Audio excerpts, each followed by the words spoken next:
Welcome back, everyone. This is Suman, Sanjay, and Akash. We'll take a trip down memory lane today with all of you. Believe me, this will be an enjoyable journey for all of you. Okay, so today's guest has been covering sports since 1982. He started with Patriot, the Hindu and sports star since 1986. He's an author of many books. For example, Rohit Sharma's story, Speed Merchants, The Indian Pace Bowling, World Cup Warriors, Driven, which is a Virat Kohli story, and the Virender Sehwag story. That's not it. Music and cinema is another segment our guest today writes. It is our group's absolute privilege to welcome Vijay Lokapally sir today. Thanks for joining us today, Vijay sir. Thank you and namaskar because I'm very privileged to be on this show and hats off to you young people. I mean, you follow the game so connect with each other, which was not there in my time. Very good. Thanks, sir. Thanks. So we will jump right into it, sir. So give us your journey about writing, sir. What sparked and how did you learn so much about sports and also quality content? See, sports. I think basically when I was growing up, I was maybe a teenager or younger than that. There was no source of entertainment other than sports. Either you played outside the house or you sat and read inside the house. So there were only two options. So sports, obviously, everybody would love. It would bring all of us together, and evenings would be spent on playfields.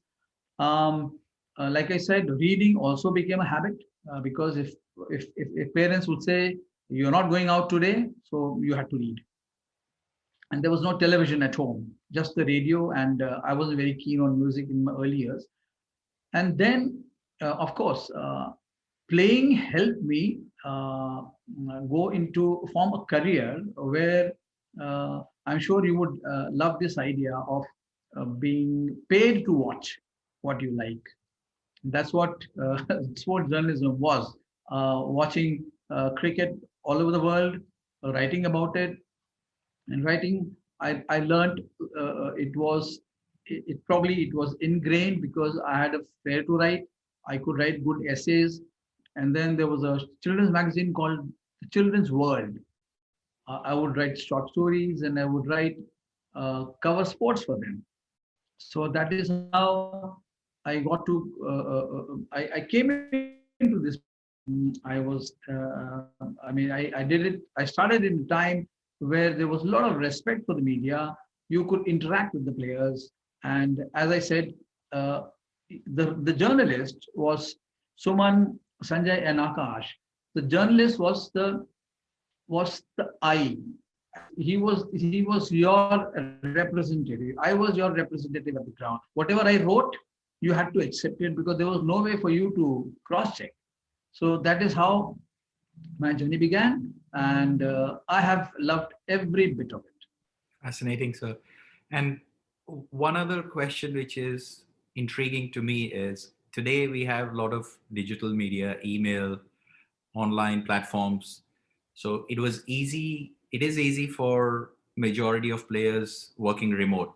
But starting in 1982, you covered variety of tours with India. You traveled with Team India overseas as well. Unlike today, how did you manage to write reports on time and send it back to Indian newspapers and magazine on time during those days, sir? Talk to us about that. It was this you will find it very interesting.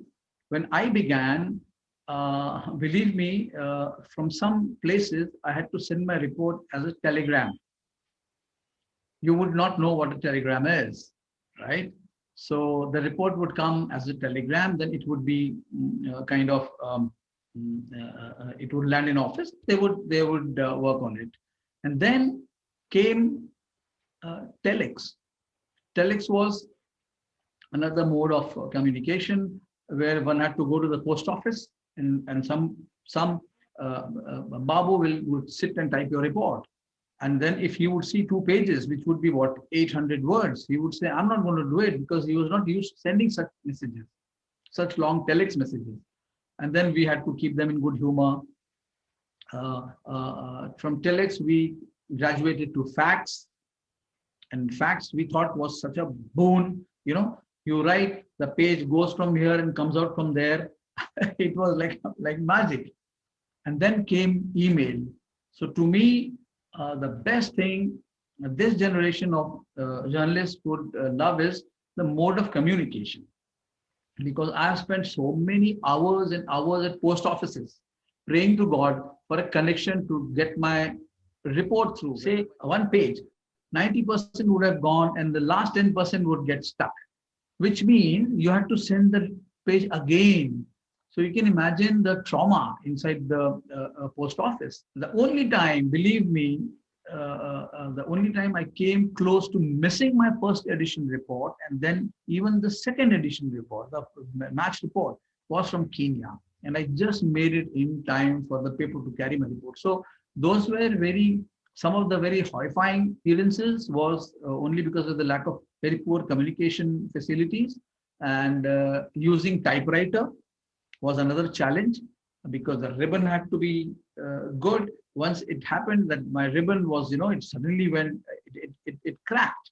The typewriter won't. I couldn't type. I spent the whole day next day looking for a mechanic to set it up. Pretty good story, sir. So today's world, people are carrying iPads and laptops. So in your time, you carried typewriters literally when you're going to the press boxes and Oh, yeah. is that accurate? Absolutely, absolutely. And the noise. Some people, some typewriters made a lot of noise. Somebody, then people would look at you. And I had an old typewriter, and it used to make a lot of noise. So I used to feel very embarrassed at times that everyone is looking at me, but it was, I couldn't help it. Okay, so that is interesting transformation from a telegram to a fax to a typewriter and then eventually to a laptop and an iPad. Very interesting. And when we were kids back home and we would see Sports Star and the Hindu ready for us every week, every morning. And now we get flavor of what work goes in for us to be able to sit in our living rooms or bedrooms and read the content, quality contents. It's amazing work, sir. Going into the content which you produced and the writing which you did, of course, you're absolutely well respected across the community.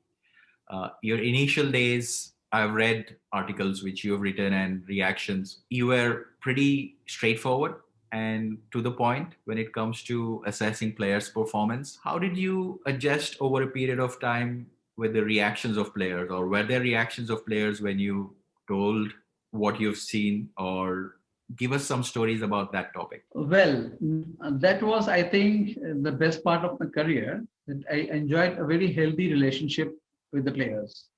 I could. It was not that I spared them criticism. I did not. Almost every top cricketer, they had their moments of displeasure, but they would always come back to me, and they would realize. And I can share one thing. I knew that if they had to respect me, it had to be for my work, not for how I look or how I speak to them. Ultimately, judge me by what I have written, and if I have written accurately on their cricket on the field, not off the field, then there was no reason for me to fear any cricketer. And I'm very, very fortunate in that way that I could, like I said, some are still today very, very good friends. All of them, most of them, in fact. And I have not had any unpleasant experience with any of them. Yeah, sometimes they would make a face next day if they would get to know. But fine. I mean, by next evening, they would be fine. I mean, there have been occasions when I have, in the morning at the ground, they have come and said, you have slammed me unfairly, but the evening we would be going out for dinner. Those were good times when you could communicate with the players. And I had to be sure of my work. I had to be prepared. If I have to, if I have to criticize someone, I should be very fair in my assessment, right? And you should not get an impression that I'm trying to be personal, because there is no room for that. There is no point, because the whole world is seeing you perform on the field, and I can't be slamming you unfairly. So that was one part, and I can quickly tell you one incident I remember when One time I wrote a line about one umpiring decision. The batsman stood there for a long time, and so I wrote a dubious decision. Evening, interestingly, there was my sports editor. He would normally stay back to see my report and then go home. And then I got this call around 7 that I should contact him. When I called him, he said, "Oh, that decision was very dubious." I said, "Yes, sir. Are you referring to the link before?" So then he asked me, "Where were you, Vijay? Where were you? Where did you watch that dismissal from?" I said, "From the press box, sir, right behind the bowler's arm on the side screen." He said, "Oh," he asked me, which means you were in a better position than the umpire.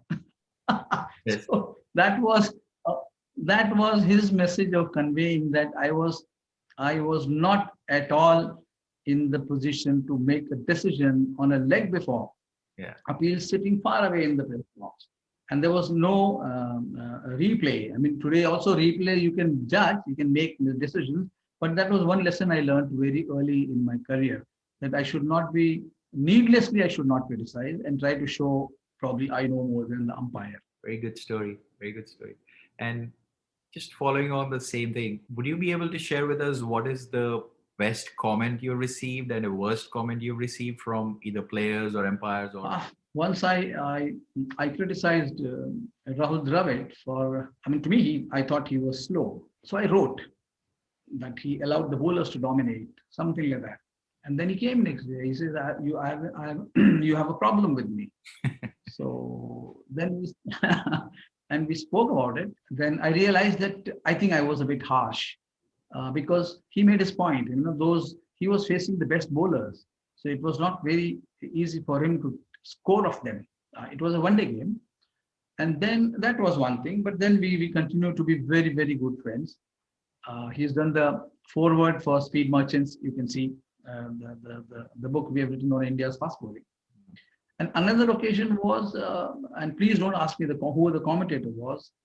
I'd sent my report, and when I came back to the room, there was this dismissal of Tendulkar, and I had written innocuous delivery, and the commentator was describing the delivery like it was probably the best ball of the day. So I was, imagine my my position. I thought people will read tomorrow and they would have listened to this commentator. I look like a fool. I couldn't have changed the sentence also because the desk would have laughed at me from innocuous if I tried to then describe that, oh, it was a great ball.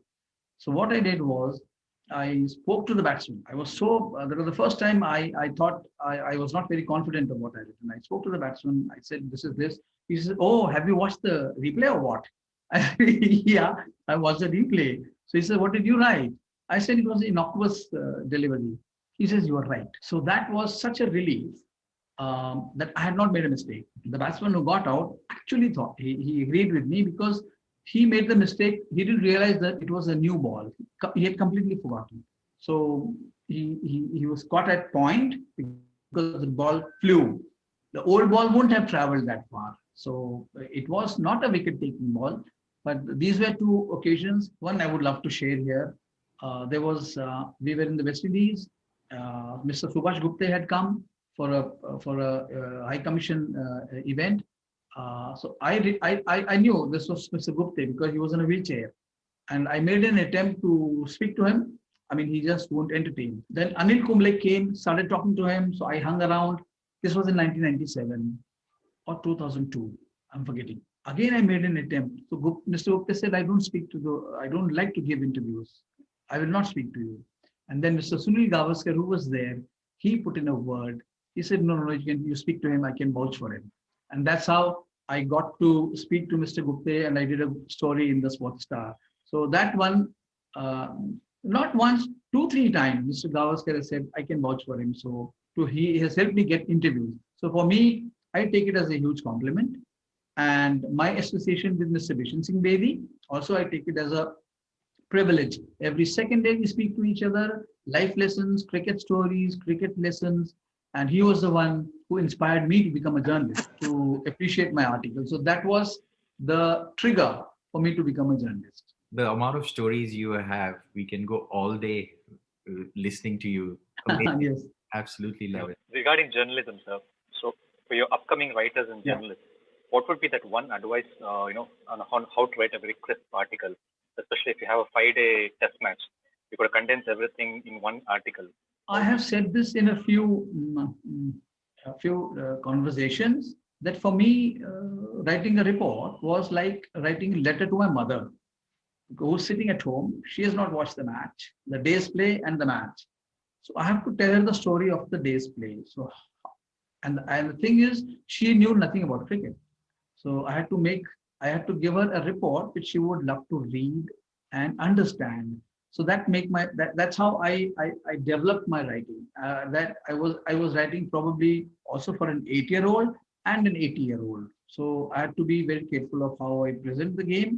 At the end of the day, it is your observation, how much you understand the sport, how much are you attached to it, and how much you respect the players. It's very, very important. You have to respect the players and the administrators who run the sport, right from people who are connected, umpires, the ground staff, scorers. They are as critical to the game as the players or the media. Media, because you have to project the sport. So you will, once you understand the game, you will realize that the high points of the match. If you are writing a five days of report for a magazine, that writing will be different than the match report. Match report will have incidents from that day's play, which may lose relevance if you're writing about it for somebody to read a week after the match is over. So you have to remember that when you write for a magazine, you are writing about a subject which has been dealt with. And today it is all the more challenging because everybody watches it, everybody gets to hear the commentary. So this is more challenging. The more you read about the sport, I'm sure you'll be able to do what I'm telling you. Maybe it will take you a little while, but you will be able to do a good match report and a good analysis. So you're talking about cricketing experience, sir. Two historic moments in our Indian cricket. One is the 2001 Kolkata Test, and one in 1996, where two greats of Indian cricket debuted, Ganguly and Dravid. So, what are your experiences about viewing this game and writing about these two games, sir? Oh, Akash, I'm so fortunate. You've asked about two matches which I was there. In 1996, I was there at Lord's, and when Saurav and Rahul made the debut. And again, the 2001, I was extremely fortunate to have been given that test match because there was a game at Bombay. So we had a reporter in Bombay. There was a game in Chennai also. So there was a report. But Calcutta, I was asked to go. It was my fortune that I got to watch probably the greatest test match, I would say, in India's history. Because of late, people have been talking about Brisbane. Yes, Brisbane has its place. But 2001 was against a much stronger side. And if you look at the situation, we had very little chance to win. So 96, of course, my first tour to England, Lords, everybody talks so much. And before the game, I remember, I've written about it recently, Javed Miandar. He happened to come into the ground along with Viv Richards and Jahangir Khan. They were coming back from Brunei, from a private, they were giving lessons to the son of Brunei's king of Brunei. So, and India had lost the first match. Javed Miandar came and he could not believe that this Indian lineup could lose to England. And he spent time with the team. And that is my most lasting memory from that tour, that Pakistani cricketer coming in, helping the Indian team and telling them how to counter, seam and swing. And that was one from 1996. And 2001, of course, getting to write about the match itself was a big, huge privilege. And then stories I could spin around Harbhajan, Dravid, and Lakshman because I knew all of them very well. So I was able to get so much out of them when I wrote for the magazine and also for the daily newspaper next day. So those two experiences were, I think, probably the highlights of my career. And I thank God and my sports editor for giving me that opportunity. Being a Dada fan myself, I wasn't lucky enough to view his debut test match. So listening from you regarding those matches, it is a great pleasure out here. Young cricketers, do you think they're playing for a test cap or are they playing for an IPL contract? Well, if you ask them personally, they all want to play for the test cap because I have not come across a cricketer who has said, I don't want to play a test match. And IPL is the stepping stone, and it's good because one, it brings him into focus. It gives him the security, the financial security, which is also very, very important. You get picked for IPL, you get good amount of fee, which can take care of so many things. I mean, if you see stories of IPL players who have, in 1 year, they have earned so much to build a house or marry off a sister, and have a bank balance which can keep them going for years. So that financial security is a must, and for that you have to thank IPL. It's a wonderful platform, and it gives you also the chance to mingle with so many international stars. They can learn from them, which everyone knows. In one dressing room, if there are so many players from various countries, you get to learn so much. And so test cap, I think, is more important. But IPL can be a stepping stone, but first class cricket is from where the selectors will pick you. They won't pick you from IPL to test match straight away. You would have had some first class experience. So I think test cap is the most important thing a player plays for. I know Virendra Sehwag had this habit of singing songs while going out to bat. And I know for a fact that you are you have that passion for cinema as well. So did you have such a moment in your life wherein you had to sing a song just to relieve your stress or while writing an article or something? I used to put on instrumental music, soothing music, because see, nobody's singing. It's just you feel it's very soothing. Even when I'm driving, I put on light music because it helps me overcome the anger. Sometimes you get angry when you're driving because somebody else is driving very rashly. So music has been a part of my life, and I have covered some concerts. I mean, I was very fortunate. I loved Jagdeep Singh. I got to write about him, meet him, interview him, and Bhupinder, who was another singer when I was a teenager. He has a fantastic voice. Of course, Rafi Saab and Kishore Kumar and all those people, they passed away even before I became a journalist. But music has been an integral part, and I love music, yes. And instrumental music especially, yes, when I'm right. Playfield magazine. Talk to us about it, sir. So what made you, get into? Yes, the Playfield was the idea of G.S. Vivek, who used to work with the Indian Express. He's now with ABP News, much younger than me. So he floated this idea that can we start something to help journalists who have lost jobs, because some of them are his friends. And we thought, why not a magazine? So it helped. I reached out. I requested Harbhajan Singh. He became the brand ambassador, and Zafar Iqbal, who's former hockey Olympian, a wonderful human being, both of them, and they've been helping us a lot. And I got R. Kaushik, fantastic cricket writer who has done more than 100 test matches. Then I have R. Ramachandran. I mean, you know the boy Nikhil Nas, a very young sports journalist. He can write, and also he is very good on television. So we have got together. Sukhwant Basra is another experienced journalist we have, and Manu Chaturvedi, another journalist, Hindi journalist, who is very, very good. So we became together, and we got support from young people who subscribed in a big way. Then now, of course, in the coming edition, we have got a couple of advertisements also. People are coming forward to help. So we will be able to generate funds to kind of share it with people who need it, young journalists who are jobless, or maybe somebody who is facing a salary cut and he needs money to pay his children's fee. So that also it can be, we'll see if we can help it. And players have promised, cricketers have promised to come in and chip in a big way personally and help us reach out to people who will help us. So it's been a wonderful experience. We are into third edition now, which will be out on the 1st of February. By 11:30, it will be launched. And you're going to love this. third edition because it's power packed edition ahead of the England series. Yes, sir. And I think what the best part about Playfield is you've learned so much from the game. Now you're trying to give it back to the community and help the next generation of journalists coming through. I think that's the greatness and the kind of humility you bring into the game. So thank you for doing it. And for viewers who are listening to us and watching to us, do spend some time going on Twitter and looking up the Playfield handle. It is something to watch out for. It's amazing. So Vijay sir, thank you on behalf of the entire Waadaplaya team for your time today, sir.